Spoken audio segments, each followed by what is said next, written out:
নমস্কার, কাকলিস কুকিং হাবের নতুন আরেকটি ভিডিওতে আপনাদের সবাইকে স্বাগত। আজ আমি চলে এসেছি উপোসের দিনের জন্য একটা রেসিপি নিয়ে।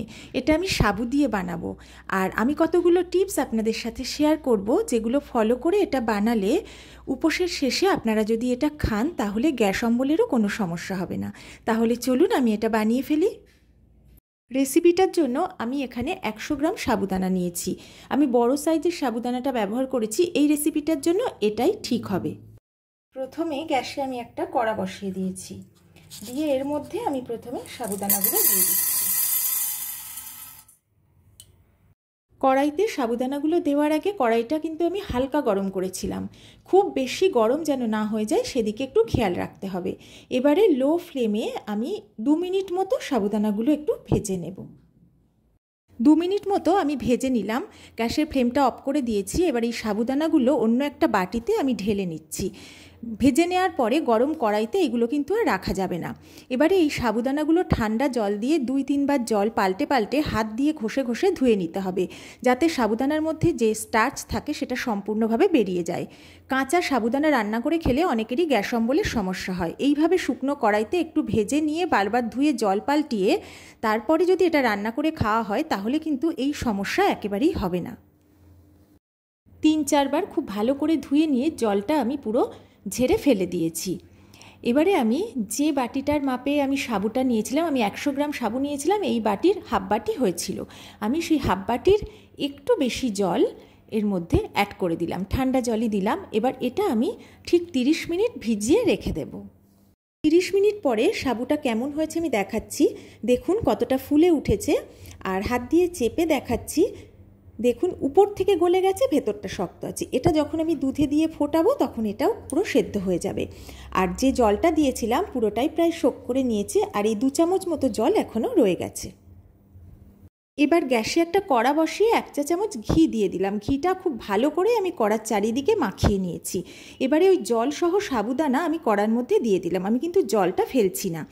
এবারে মিডিয়াম ফ্লেমে বেশ কিছুক্ষণ নেড়ে নিলেই কিন্তু জলটা শুকিয়ে যাবে। আপনারা এতক্ষণ নিশ্চয়ই বুঝতে পেরেছেন আমি সাবুদানার ক্ষীর বা সাবুদানার পায়েস বানাচ্ছি। এটা বানাতে গিয়ে অনেকেই বলে থাকেন যে সাবুদানাটা তলায় লেগে যায়। যদি ঘিটা এইভাবে কড়ার চারিদিকে মাখিয়ে নেওয়া হয় তাহলে কিন্তু একদম লাগবে না। এবার এভাবে আমি বেশ কিছুক্ষণ একটু ভেজে নিলাম, জলটাও শুকিয়ে এসেছে। এবার আমি এর মধ্যে দিয়ে দিচ্ছি আগে থেকে ফুটিয়ে নেওয়া দুধ। 100 সাবুদানায় আমি এখানে 750 লিটার দুধ অ্যাড করলাম। এখানে একটা কথা বলে রাখি, সাবুদানার পায়েস বা ক্ষীর রান্না করার সময় কখনোই কাঁচা দুধ অ্যাড করবেন না। অন্তত একবার ফুটিয়ে নিয়ে তারপর এতে দেবেন।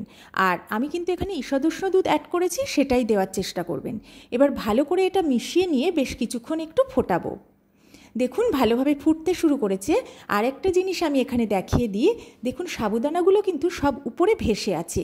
আমি ঠিক যেভাবে রান্না করেছি, ঘিটা দিয়ে আগে যেহেতু একটু ভেজে নিয়ে তারপর দুধটা দিয়েছি, তাই জন্য কিন্তু এইভাবে সাবুদানাগুলো সব উপরে ভেসে থাকবে, কিছুই কিন্তু তলায় লেগে থাকবে না, আর লেগে যাওয়ার কোনো চান্সও থাকবে না। আপনারা নিশ্চিন্তে রান্না করতে পারেন।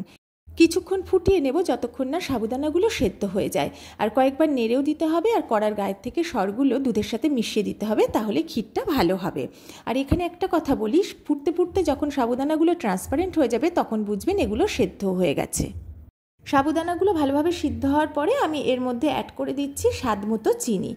মিষ্টিটা অবশ্যই আপনারা যে যেমন খান সেই পরিমাণ বুঝেই অ্যাড করবেন। এবার চিনিটা দেওয়ার ফলে এতে কিন্তু অনেকটাই জল ছেড়ে দেবে, তাই জন্য ভালো করে মিশিয়ে নেওয়ার পরে মিডিয়াম ফ্লেমে বেশ কিছুক্ষণ এটাকে ফুটিয়ে নিতে হবে। যারা এতক্ষণ আমার সাথে থেকে আমার ভিডিওটা দেখছেন তাদের সবাইকে অনেক অনেক ভালোবাসা, অনেক ধন্যবাদ।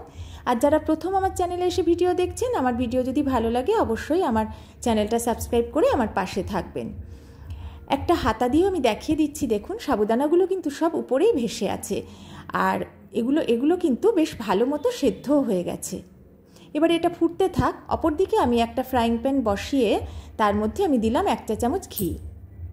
ঘিটা গরম হওয়ার পরে আমি এর মধ্যে দিয়ে দিলাম কাজু আর কিশমিশ। এগুলো অল্পক্ষণ একটু ভেজে নিচ্ছি। অপরদিকে পায়েসটা ফুটে বেশ ঘন হয়ে এসেছে। এবার আমি এর মধ্যে ভাজা ড্রাই ফ্রুটসগুলো সরাসরি অ্যাড করে দিচ্ছি। আপনারা চাইলে ঘিয়ের পরিমাণ আরও কম দিতে পারেন। এবারে এটা ভালো করে আমি একটু মিশিয়ে নিচ্ছি আর অল্প কিছুক্ষণ একটু ফোটাবো। এই সময় একটা কথা মনে রাখতে হবে যে প্রথমেই সাবুর পায়েস কিন্তু খুব বেশি ঘন করতে নেই, একটু পাতলা অবস্থায় নামানোই ভালো, কারণ এটা নামানোর পরে যখন ঠান্ডা হবে এটা কিন্তু বেশ জমে গাঢ় হয়ে যাবে। এবারে ভালো করে মিশিয়ে নেওয়ার পরে আমি এবার এর মধ্যে দিয়ে দিচ্ছি 1 চা চামচ ছোটো এলাচের গুঁড়ো। এবার এটাও একটু ভালো করে মিশিয়ে নিচ্ছি। আর দেখুন এটা কিন্তু আমার বেশ পাতলাই আছে। এবার আমি গ্যাসের ফ্লেমটা অফ করে দেব। খুব তাড়াতাড়ি কোনো রকম ঝামেলা ছাড়াই খুবই সুস্বাদু এবং উপকারী একটা উপোসের খাবার আমি রেডি করে ফেললাম। সাবুদানার পায়েস বা সাবুদানার ক্ষীর আমি একটা বাটিতে তুলে নিচ্ছি। যদি আমার এই ভিডিওটা ভালো লাগে তাহলে অবশ্যই একটা লাইক, কমেন্ট, শেয়ার করতে কিন্তু ভুলবেন না। শিবরাত্রির অনেক অনেক শুভেচ্ছা জানিয়ে আমি আজকের ভিডিওটা শেষ করছি। সবাই ভালো থাকবেন, সুস্থ থাকবেন।